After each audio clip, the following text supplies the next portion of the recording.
Un saludo para todos, espero se encuentren muy bien. Mi nombre es José Rodríguez, estudiante de Derecho de la Universidad Bicentenaria de Aragua. El día de hoy, a propósito de la cátedra o la asignatura de Obligaciones 2, hablaremos acerca del contrato. Vamos a repasar, hacer un repaso sobre el contrato y sus generalidades. Hablaremos también sobre la condición la condición de inexistencia en el contrato. ¿Qué requisitos existen para que un contrato se considere como inexistente para el derecho de obligaciones? Hablaremos también sobre la nulidad, ¿ok? En qué casos un contrato se considera nulo. Observaremos también los efectos de un contrato y por último el cumplimiento luego de que dos partes convengan en un pacto común, ¿ok? Para dar por finalizada la clase del día de hoy, terminaremos con la condición del cumplimiento del contrato. ¿Okay? ¿A qué se refiere esta acción o este derecho? También lo podemos ver como un derecho para alguna de las partes que se vea afectada ante algún tipo de malversación, de fraude o algún hecho ilícito que se desarrolle dentro del cumplimiento o dentro del desarrollo de las obligaciones de los convenios ya celebrados. ¿Okay? Entonces, ¿qué será el cumplimiento del contrato? Se refiere a la acción, pero también se refiere a un derecho que puede ejercer una de las partes del contrato para que la otra cumpla con las cláusulas y condiciones establecidas en el mismo. ¿Okay? Entonces, de esta manera se protege a la parte afectada dentro del convenio. Dentro de la normativa venezolana, tenemos que en el Código Civil, en su artículo especificado 1167, reza lo siguiente, dice: en el contrato bilateral, si una de las partes no ejecuta su obligación, la otra puede a su elección reclamar judicialmente la ejecución del contrato o la resolución del mismo con los daños y perjuicios en ambos casos si hubiera lugar a ello. ¿Okay? Entonces, de manera resumida, el cumplimiento es una acción o un derecho que tiene toda parte afectada, que puede haberse afectada dentro del cumplimiento, dentro del desarrollo de las obligaciones, dentro de lo que se constata en un contrato específico. ¿Okay? Continuamos hablando acerca de la inexistencia de un contrato. ¿Qué condiciones debe reunir un contrato para que el marco legal lo catalogue como inexistente? Entonces, fíjense una cosa. Vamos a entender primeramente qué significa la palabra o el vocablo inexistencia o inexistente. ¿Cuándo es una cosa inexistente? ¿Cuándo es algo inexistente? Pensemos un poco acerca al respecto. Entonces, una cosa es inexistente cuando ¿qué?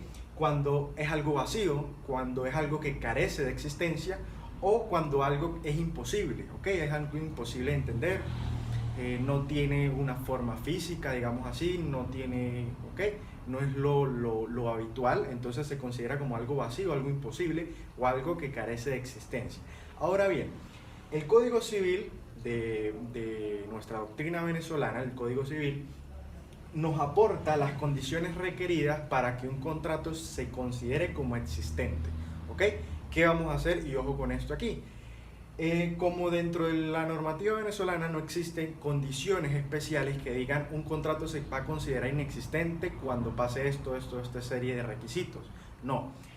Por su parte, el Código Civil nos muestra los requisitos para que un contrato se considere existente. ¿Qué es lo que vamos a hacer en este momento? ¿O cómo vamos a entender esa condición de inexistencia de un contrato? Es negando todas las pautas que el mismo código nos muestra. Es decir, si yo anulo o si yo niego al agregarle la palabra no, digamos, los casos contrarios de estas normativas que aparece allí, pues ya básicamente le estaríamos dando la cabida a los requisitos que funcionarían para que un contrato se considere inexistente. ¿Okay? Vamos a verlo de la siguiente manera. ¿Qué dice el Código Civil en nuestro país? Especialmente el artículo 1141 de nuestro Código Civil habla de las condiciones requeridas para la existencia de un contrato. ¿Okay? Como les mencionaba, lo dicen de forma afirmativa. Si nosotros, a través de nuestro razonamiento, cambiamos esas oraciones, digámoslo así, a una forma negativa, eso nos dará la pauta para saber de qué manera puede ser inexistente un contrato. Es bastante sencillo. Fíjense lo siguiente, entonces, el requisito número 1 para que un contrato sea existente es el consentimiento de las partes. Si un contrato no se celebra con el consentimiento de las dos partes, pues ya se consideraría un contrato inexistente, ¿ok? Número 2, objeto que pueda ser materia de contrato, ¿ok? El fin o el objeto que tenga este tipo de convenio debe estar enmarcado dentro de la normativa jurídica. En cambio, si nos vamos a la parte negativa, si el objeto o el fin no está dentro de las normas, pues sería una pauta para considerarlo a un contrato como inexistente, ¿ok? Y el tercer requisito es la causa lícita, ¿ok? Es decir, si digamos, un contrato que sea ilícito, que tenga una proveniencia ilícita o fines ilícitos, pues también va a ser parte de esos requisitos para que se considere inexistente un contrato, ¿ok? Prosigamos ahora con la condición de nulidad dentro de un contrato, ¿ok? ¿Cuándo se va a considerar un contrato como nulo o anulable? ¿Ok?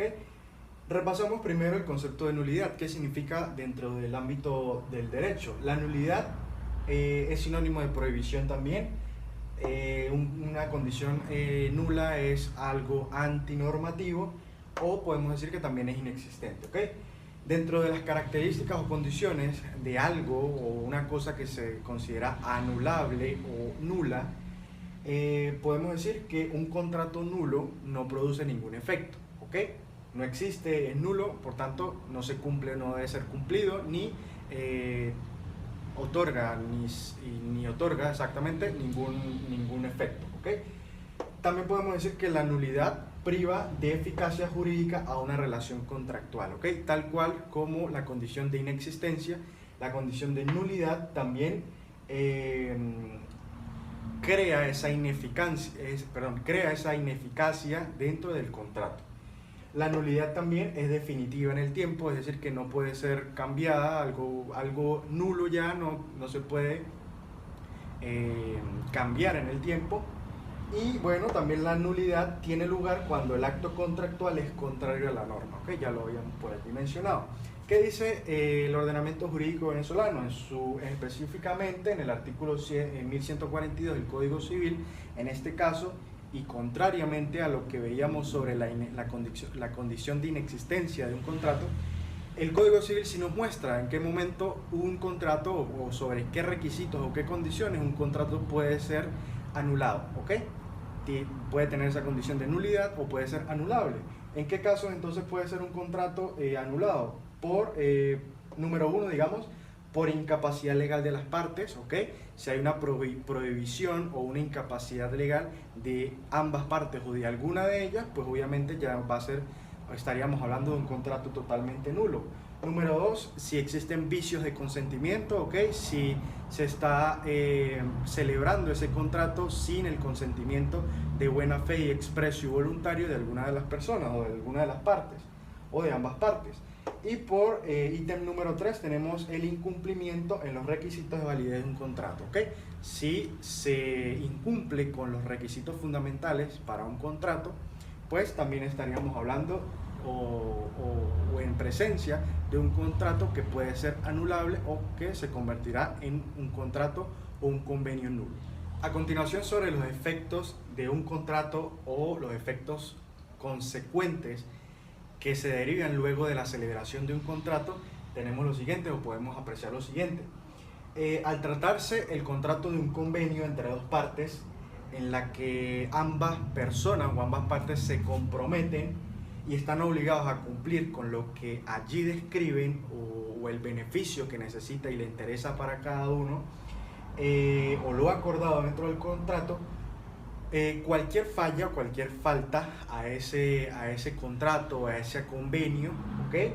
Será motivos causales muy claros para rescindir pues esas obligaciones o ese acuerdo ya premeditado, ¿ok? Entonces, el principal efecto de un contrato es que conlleva a la celebración de la obligación, ¿ok?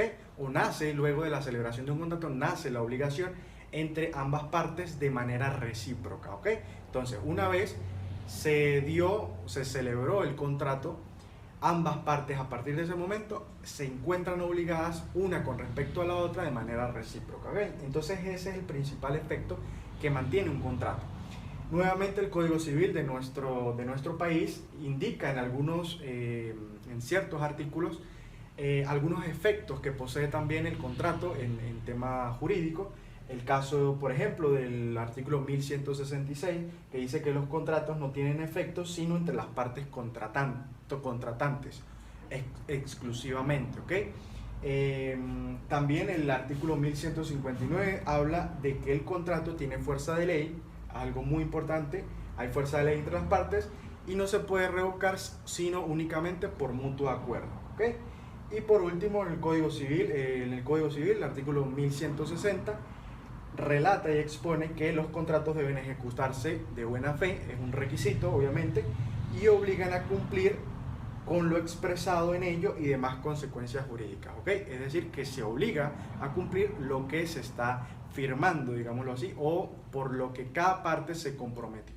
Para dar por finalizada la clase del día de hoy, terminaremos con la condición del cumplimiento del contrato, ¿ok? ¿A qué se refiere esta acción o este derecho? También lo podemos ver como un derecho para alguna de las partes que se vea afectada ante algún tipo de malversación, de fraude o algún hecho ilícito que se desarrolle dentro del cumplimiento o dentro del desarrollo de las obligaciones de los convenios ya celebrados. ¿Ok? Entonces, ¿qué será el cumplimiento del contrato? Se refiere a la acción, pero también se refiere a un derecho que puede ejercer una de las partes del contrato para que la otra cumpla con las cláusulas y condiciones establecidas en el mismo. ¿Ok? Entonces, de esta manera se protege a la parte afectada dentro del convenio. Dentro de la normativa venezolana, tenemos que en el Código Civil, en su artículo especificado 1167, reza lo siguiente, dice: en el contrato bilateral, si una de las partes no ejecuta su obligación, la otra puede a su elección reclamar judicialmente la ejecución del contrato o la resolución del mismo con los daños y perjuicios en ambos casos si hubiera lugar a ello, ¿ok? Entonces, de manera resumida, el cumplimiento es una acción o un derecho que tiene toda parte afectada, que puede haberse afectada dentro del cumplimiento, dentro del desarrollo de las obligaciones, dentro de lo que se constata en un contrato específico, ¿ok?